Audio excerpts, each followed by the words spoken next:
হেৰো নাৱৰীয়া মেলি দে ডিঙৰা তৰি দে শুকুলা পাল পশ্চিমৰ দিশৰে।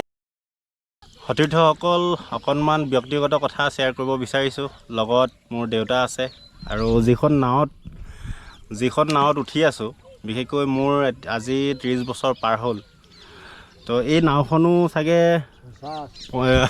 দেউতাই কৈছেতো 50 বছৰ হ'ল বুলি কৈছে, কিন্তু এটা কথা মানে আমাৰ মনত আছে, দেউতাই মানে মোৰ জন্ম হোৱাৰ আগতেই চাগে বনাইছিল ন। তো মানে বিৰাট এটা, আৰু আমি বিশেষকৈ বানপীড়িত অঞ্চলৰ মানুহ, আৰু ইয়াতে কেনেকৈ সহবাস কৰিব লাগে আমি জানো। আৰু এইটো আমাৰ পুখুৰী, এইফালে পিছফালে আমাৰ ঘৰ আছে, এতিয়াও পানীত আমি ডুব গৈ আছোঁ। তো গতিকে বানপানী আৰু আমাৰ জীৱন এক এৰাব নোৱাৰা সম্পৰ্ক বুলি ক'ব পাৰি। আৰু আমি বানপানীতেই থকা মানুহ, আৰু বানপানীত কেনেকৈ সহবাস কৰিব লাগে আমি জানো, বিশেষকৈ আমাৰ এই অঞ্চলৰ মানুহও জানে। কিন্তু আগৰ বানপানী আৰু এতিয়াৰ বানপানীৰ মাজতো পাৰ্থক্য দেখা পাইছোঁ, যে আগতে সময়ত আহিছিলে, এতিয়া সময়ত নাহে।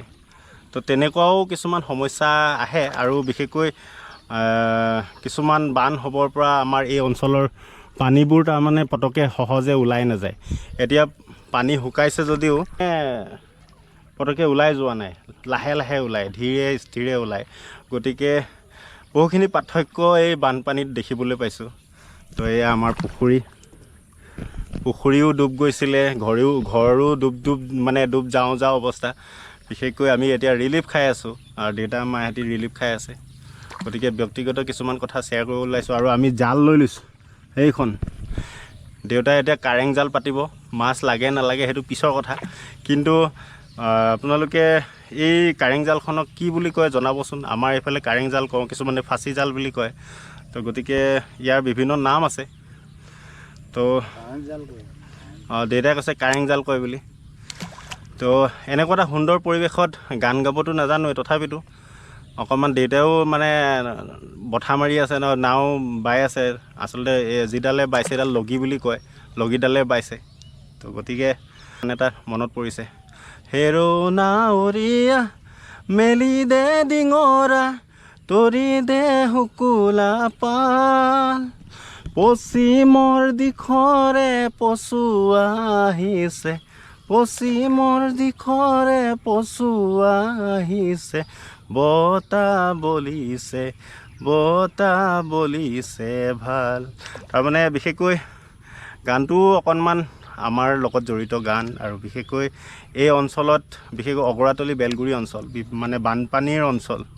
তো গতিকে ইয়াত বানপানী আৰু মানুহ এই দুইটাৰ এটা সম্পৰ্ক আছে। গতিকে আপোনালোকেও যদি কেতিয়াবা আহিব বিচাৰে, আহিব পাৰে। ওচৰতে কাজিৰঙাখনো আছে, এটা নৈসৰ্গিক আৰু প্ৰাকৃতিক মনোমোহা পৰিৱেশো ইয়াতে পাব। কিন্তু বানপানীৰ সময়ত অকণমান আহিলে অসুবিধা, কিন্তু খৰালি ছিজনত আহিলে এই অঞ্চলটো বহুত এটা সুন্দৰ পৰিৱেশ হৈ যায়, পৰ্যটকে ভৰি পৰে। আৰু এতিয়া বৰ্তমান বানপানী হৈ আছে। তো বানপানীত আমাৰ দুৰ্দশাবোৰ আচলতে আমি মোকাবিলা কৰিব পৰা আমাৰ শক্তি আছে যদিও কিছু ক্ষেত্ৰত, যেনেকৈ স্বাস্থ্য বা পশুধনৰ ক্ষেত্ৰত আমিতো নোৱাৰিম।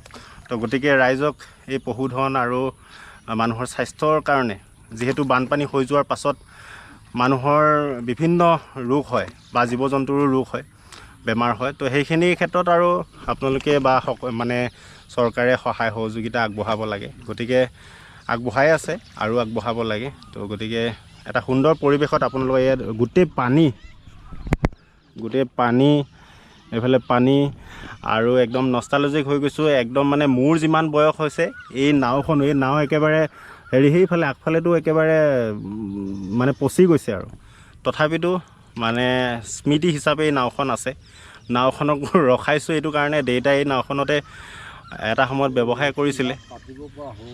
তো গতিকে আমি এতিয়া কাৰেং জালখন ক'ত পাতোঁ সেইটোৱে আমি চাই আছোঁ। তো পৰিৱেশটোও দেখাইছোঁ বানপানীৰ মাজতে। ইয়াত নহ'ব, সেই আলিটোতে ব'ল।